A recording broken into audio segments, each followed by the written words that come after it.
he's the magic of debates? That's right.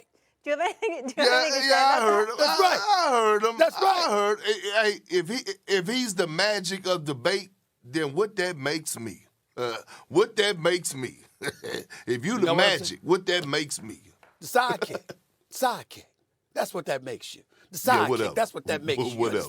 That's what that Whatever. makes you. Yeah. Respect your elders. disrespectful. Respect your elders, You need okay? to respect okay? Magic. The Magic should have never came. I mean, listen, he a little nervous now. Don't let Magic fool you. Magic he's ain't nervous. That's a hot seat he ain't ready for. He's He nervous. ain't coming. Perky ain't coming in for a segment, man. Yeah. He coming to the show to The debate Hall of me. Famer, The the man Hall said of it. He Famer, said the he's coming billionaire. over. Yeah. He said he's coming He's over. nervous. He's coming to take over First Take. Nah, bro. This ain't the Staples Center. This ain't the LA Forum. It's a new day, okay? This ain't crypto.com. Ain't a basketball game. This ain't Flint, Michigan, and a Spartans. This is First Take. I'm the magic of this show. I'm Magic Johnson, okay? He in trouble. He in trouble right now. Oh, he said, I don't know. He in trouble. Let's go. Let's go. Let's move on. I try to help you, but sometimes Magic I can't is even in help world you. of trouble. Okay. I'm just telling y'all. Okay. Are you Let's finished? go. I'll Yes. be watching. Okay. You know, you're damn right. Everybody gonna be watching. Oh, my goodness. You know what I like more than Stephen A. bragging on himself? Good news. Okay, so we've got both good news. It's a Friday and all that good stuff in this. The mayor lifting the vaccine mandates in New York City yesterday, and Kyrie is unleashed. He can now play full-time as we head into the playoffs. This is what Stephen A. had to say yesterday about the Nets' chances without Ben Simmons, who's still rehabbing through injury. You get Ben Simmons up in there, and he's allowed. Don't worry about shooting, bro. Don't worry. All we need you to do is shut that brother down. Something he would salivate at the opportunity to embrace. I think you need Ben Simmons to win the title. I think you can get away with him without him to win the East, as tough as the East is, because you know who you're going up against on a night-in, night-out basis. All right. Kyrie back. Check. Ben Simmons, no dice. Big perk. You just heard Stephen A. Can the Nets win the East without Ben Simmons? You see, Stephen A., when you say you're the Magic Johnson of the show, with a take like that, you make me believe that you're the Kendrick Perkins of the show, the Kendrick Perkins of the player, okay? So you go from Magic to Kendrick Perkins. That's one thing. Listen, here's the thing. Look, Kyrie and Kevin Durant, they are box office together. I understand that. Offensively, when you talk about getting buckets, you talk about one of the most skilled duos to ever play the game. I get all that. But at the end of the day, we keep forgetting one thing. Defense wins championships. And as I talked about earlier, Kyrie Irving had 43. Kevin Durant had 35. They scored 120 points, and they lost. Why? Because they don't have a defensive presence. Andre Drummond, he can't guard a pick and roll to save his life. I don't know what's going on with Speedy Claxton kid. But listen, here's the thing. My biggest concern about the Nets is when that ball is not falling in the basket, you're going to have to get stops. You're going to have in-game adjustments. And me personally, I don't trust Steve Nash.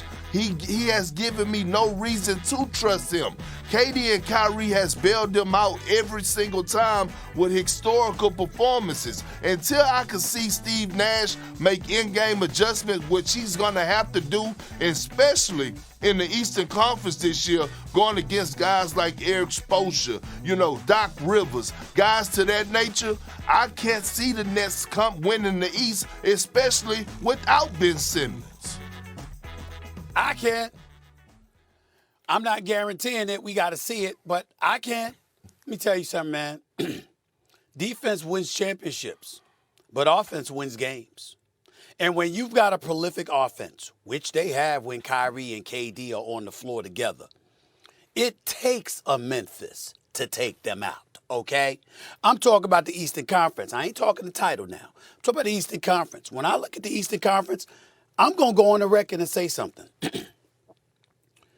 Yes, I'm Knicks first, New York always. The exceptions to the rule are when I take my social life into consideration, and then suddenly I root for Miami and LA. I'm not apologizing for it. It's just my life. It's just what I root for, ladies and gentlemen. It's my dream scenario. And one of the most bitter memories I've ever had in my life was when the bubble was taking place and the finals consisted of Miami and LA. I waited my entire career, Kendrick Perkins, to be able to cover an NBA Finals with Miami and LA in June, and it happens when no fans are allowed and everybody's stuck in the bubble, and I can't believe it, okay? Having said all of that, let me be very, very clear about where I'm going with this. There's only one team in the Eastern Conference right now that wants any part of Brooklyn with KD and Kyrie on the floor, and that would happen to be the Boston Celtics. Nobody else really wants them. They'll show up. They'll take it. Milwaukee could beat Brooklyn. Miami could beat Brooklyn. But if you think for 1 second that them brothers ain't a little bit nervous about the thought of going up against KD and Kyrie, you got another thing coming. Because these brothers together are explosive. And I'm telling you right now, Seth Curry has elevated his level of play to a point where we all need to be taking notice about what this young brother is capable of. Drummond has mass and girth, and he helps buffer the offensive line. Claxton and Jones are role players, nonetheless, along with Blake Griffin, who forgot how to dunk when he was in Detroit and then learned again once he got back to Brooklyn. But that's neither here nor there. The point is that when you look at the supplementary parts, the personnel surrounding a healthy Kyrie and KD, you cannot summarily dismiss that. These brothers are both champions for a reason. They know what it takes. When you look at all the other teams, definitively speaking, who is your closer when it really, really counts? With Philadelphia, you hope it's going to be Harden. It has to be Embiid. With Milwaukee, yeah, Giannis, but the perimeter shot is suspect, along with the free throw shooting, even though he's made more free throws. He's made his free throws in the past, and he's overcome some of those doldrums. Miami is no joke. They seem perfectly suited to knock off Brooklyn. I get that. But we see from time to time how they ebb and flow like a roller coaster. We know what they're capable of. I'm not questioning it. What I'm questioning is the level of consistency, which obviously Eric Spoelstra was questioning as well, based on what we saw the other night, okay? So to me, I look at Brooklyn, and Boston would be the team that I would tell you is in a position to say, bring all that smoke. We ready for it? But I'm telling you, Brooklyn right now, even without KD, can challenge and possibly could win the Eastern Conference because their offense is that prolific. The games will be close, and it'll come down to moments. And when moments arrive, I'd bet my money on Kyrie or KD. Well, Stephen, let me ask you something. Would you bet your money on Steve Nash? Would No. you bet your money on Steve Nash? No.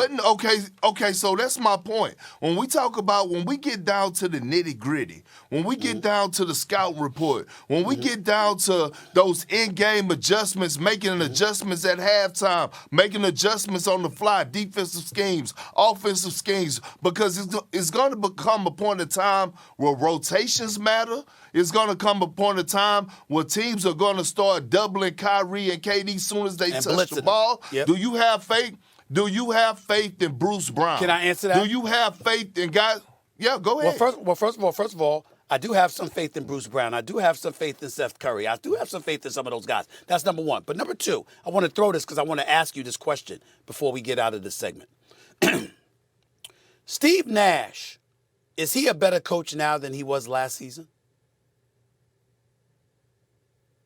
I haven't seen. I mean, he haven't showed me nothing to I make think me he's a little bit believe that better. he is. I think a little experience. I think he's a little better than last season. What I would say to you is this, KP: if Kevin Durant is wearing a size 12 instead of a size 13, Brooklyn's in the conference finals, and probably is going to the finals. Last year, Steve Nash's rookie campaign. I'm saying all of that to say, even though the questions about Steve Nash are legitimate, my position is that in the end, it's not going to get in the way of them being in nail biters. And when they're in nail biters, KD and Kyrie, that is the moment where coaching ain't that important and it comes down to them. And I believe in those brothers. That's what I'm saying. Well, see, Stephen A., look, let me explain something to you. Right? When I look at Steve Nash and I look at the Brooklyn Nets, I'm looking at the games that they won when they do have Kyrie and KD. Think about the performances that those brothers have to put on just for them to win regular season games. And it's going to come upon a time in a 7-game series where they're not going to be on. Like, as special as both of those guys